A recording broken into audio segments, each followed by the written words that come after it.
just even more powerful. From the get-go, I was surprised on how great these optics were. The case itself with these 3 revolving lenses may look cheap, but they don't disappoint at all. With the fisheye lens, you get this beautiful 180-degree field of view, and it's so wide that when you take a photo, your arms might show up in a shot. That's how wide it is. In video mode, that's no problem whatsoever since it zooms in quite a bit.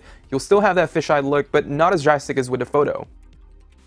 The next lens is the 2x telephoto lens, which I don't really use all that often, but it basically magnifies your shot by 2 times, and the results I got were pretty good. I did notice that this specific lens is very prone to lens flares, and there's still a little bit of distortion around the edges of the photos, but other than that, the optics are great, and having that extra reach for photos is always good to have. The last physical lens is actually a 2-in-1 lens that sports a wide angle that gives you an extra 0.67 times field of view compared to the regular lens on your iPhone, and if you unscrew the wide angle, this is where you'll get the macro lens, so you can get up close and personal with your subject. Now, talking about the wide angle first, it's not as crazy as the fisheye, but it gives you just the right amount of field of view in a photo for a beautiful landscape photos. It's not too wide, and the image quality is superb with little to no loss in quality, and I could say the same for the video. When it comes to the macro lens, I'm really impressed with all the shots I've taken. I'm a huge fan of achieving that shallow depth of field look, and with the macro lens, it does a pretty respectable job. It's obviously not up to par with standalone enthusiast camera, but the results I got were pretty good for what it is. You can achieve macro shots like this, and this, but the only downside with this is you'll have to be super close to your subject, about 1 millimeter or so away to get that sharp and crisp photo. Now, talking about the case itself, it's not the best. It's made out of plastic, but it is twice as small as the older iZZi lens case, the Orbit Pro, which is great, but it's not the easiest to use. The openings for the buttons and ports are too deep and recessed, which makes it super hard to access your ring vibrate switch,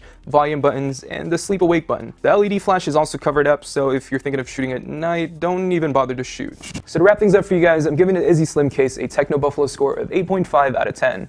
Why? Because it offers 4 amazing lenses at a pretty reasonable price at just $100, and even though I'm not a big fan of the case itself, the optics alone makes the iZZi Slim case worth it. Anyways, that's it for this video, guys. If you guys have any questions, just let us know in the comments down below. And as always, I'm Mark Linsecond from Techno Buffalo.